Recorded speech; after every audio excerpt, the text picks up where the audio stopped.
Give it up for even the dogs. Yeah!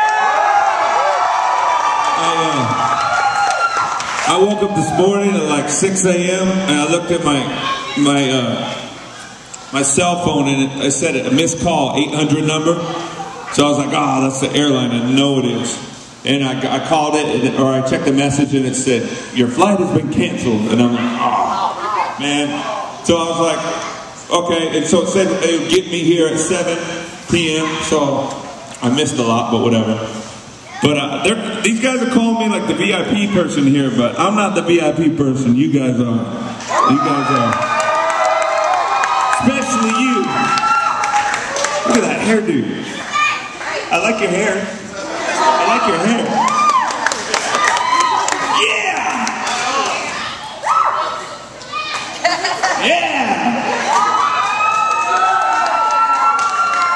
So, hey, this place is beautiful looking, man. I was driving down the road, because when I was on tour with KoRn, for those of you who don't know, I was in the band KoRn, but I would just be like sleeping all day after hangovers. But when I travel now, I look at places, and it's like, what's up with all the rocks and everything? It's cool looking. I like it. I don't like the humidity, but it's all right. I live in Arizona. It's 109 right now, so I guess it's not too bad here, weather-wise. But yeah, like I said, I was in the band KoRn. It's a pretty small town, right? Yeah. I grew up in Bakersfield, California. Yeah. You from there? You guys from there, or are you just like saying, yeah, Bakersfield? Baco! Any Oildalians? Oildale! You hear that new song? Oh, dude, that place is crazy. But I mean, I heard this place is crazy. It's just crazy everywhere. It's crazy. But me and my friends, we had a dream in Bakersfield. We played these little cheesy hair bands in the 80s. We just wanted to be rock stars. And long story short, we ended up moving to LA. And we just, I don't know, man, my boys, Munky and Fieldy, they got this sound, like, before I even joined, they had this, Munky had the 7-string Steve Vai guitar, and Fieldy had a 5-string bass, and they were coming up with these cool little riffs, and real low, and, but they were just, the riffs weren't really being used. They were using more of the 6-string, but when I got in the band, we started using like all the 7. And so we just were like, we're going to come up with some bouncy riffs and just, you know, do something new with a hip-hop flavor, with a dark feel. We got Jonathan Davis in the band, and it was like a 9 Inch Nails kind of vibe, but growly. It's like, it's just, we kind of went for the sound, and man, we just wanted to go have fun. That's all we wanted to do. But we got signed and hit the road, and with a couple tours later, I was on tour with Ozzy, and he was my childhood hero. Ozzy Osbourne was on my walls, and it was like, he's in my dressing room, you know, and our KoRn's record, it happened so fast, KoRn's record went gold, and Ozzy and his wife come into my dressing room with a bottle of wine, like to celebrate for us, and I'm like, oh my gosh, you know, this is like a dream come true, and you know, and Ozzy's in there, he's going, oh, congratulations. I didn't understand a word he said, but it was like, it was Ozzy, who cares? And his wife is so sweet, she goes, congratulations on your gold record.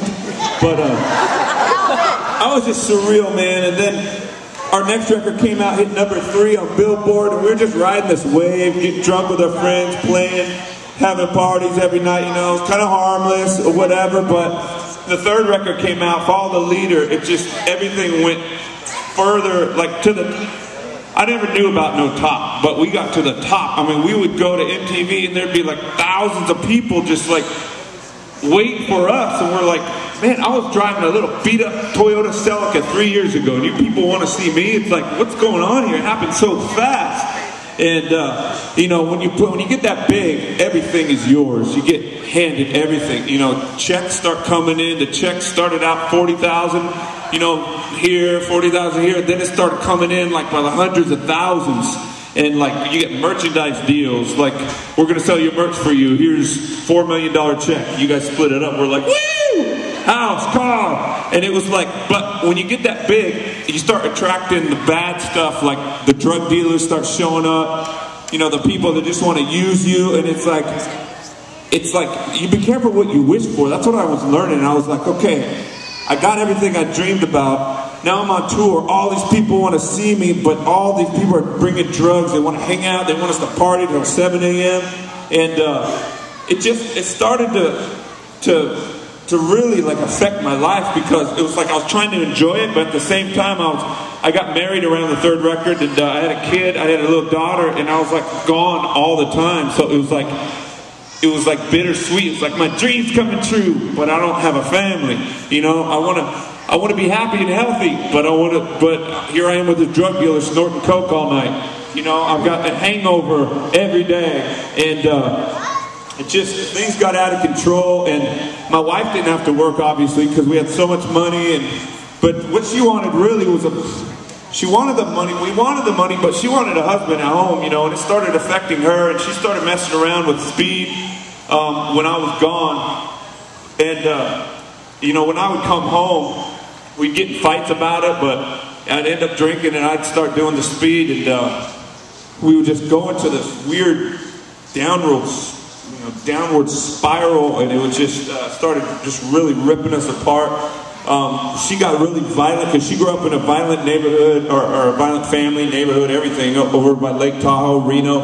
And her dad used to just beat up the kids and stuff like that. So she ran away at 14 and like lived on the street. So when she get mad at me, she'd just go, she'd pop me, you know, give me bloody nose or whatever. And I put up with that for a year. I was like, this girl's crazy, but you know, she got my kid, and we're just trying to live this life. So, you know, I started falling into the violence. I remember around the Issues album. I got a tattooed on my arm in case I forgot. I remember I came into town on the tour, and it's like my wife was like watching the baby all the time. So when I came to town, she'd say, "Here's your kid," and then she'd go like, there'd be a show in town, and I'd be watching my kid right before the show, and then when I went on stage, a babysitter would watch, and my wife would go out and just start drinking. Like it was her freedom. She would call it freedom. And then after the show, I'd get like, "Man, what about your kid?" She's like, "You watch the kid. I always watch the kid." And I remember we were at the hotel after the show, and I was holding my baby, and she was down the hall partying with some guys, and with this big old party, and I went looking for her, and I'm like, "Man, I'm the rock star. You need to be doing that." You know, all that pride kicking in, and I found her, and I was like, "You got to get back to the room right now." And I was holding a little like 1-year-old, and she came up, she went, boom, and she like knocked me with the kid in my hand. I like buckled to a knee with a 1-year-old in my hand, and I'm like, oh my God, my life is spiraling out of control. A little bit after that, we got the biggest show of our career. Every band played this, the Woodstock 99. Yeah. Anybody? But that was like the top notch dream come true for us. We were like, we're getting a private jet. We're gonna go with Limp Bizkit and Ice Cube, and we split the budget on the plane, and we went there and we played the show, and it was like 200,000 people just going. It was like, oh my gosh, this is crazy. And the show was like the best. We were like so happy, and afterwards MTV was there. They were like, "You guys gotta play the Video Music Awards for us. You guys are the best show." And we're on cloud 9. But then again, after the show, drug dealers, ecstasy, cocaine, all the smiles left our face. And me and my wife ended up doing drugs all night. We flew home after the show. We got to our house. We got in a fight. She was coming at me, doing her physical stuff, and I just lost it, and I ended up punching my own wife in the face, and she fell down on the floor, just bloody, just coming down her neck, and I was looking, and I was going, man, what am I becoming? What am I turning into? The drugs, the fighting, like my whole life is falling apart. And needless to say, she ended up splitting. The marriage didn't last, it just couldn't last. She was like, she wanted someone there, so she found somebody. She found this skinhead dude that was just, all these guys were into cooking and doing all the meth, you know, just full on like craziness. And I heard stories like my wife's there. She hired this little 17-year-old girl to watch my baby, and they would just party out in the pool and stuff with all these dudes, with my wife in my house and my kids there. And I heard stories of like people diving into the pool with 8 balls on accident, and like my kids swimming there during the day, you know, and I'm like going, oh my God. So I remember I was on, like, it seemed like every time my heart was getting shattered at home, I was like on the pedestal.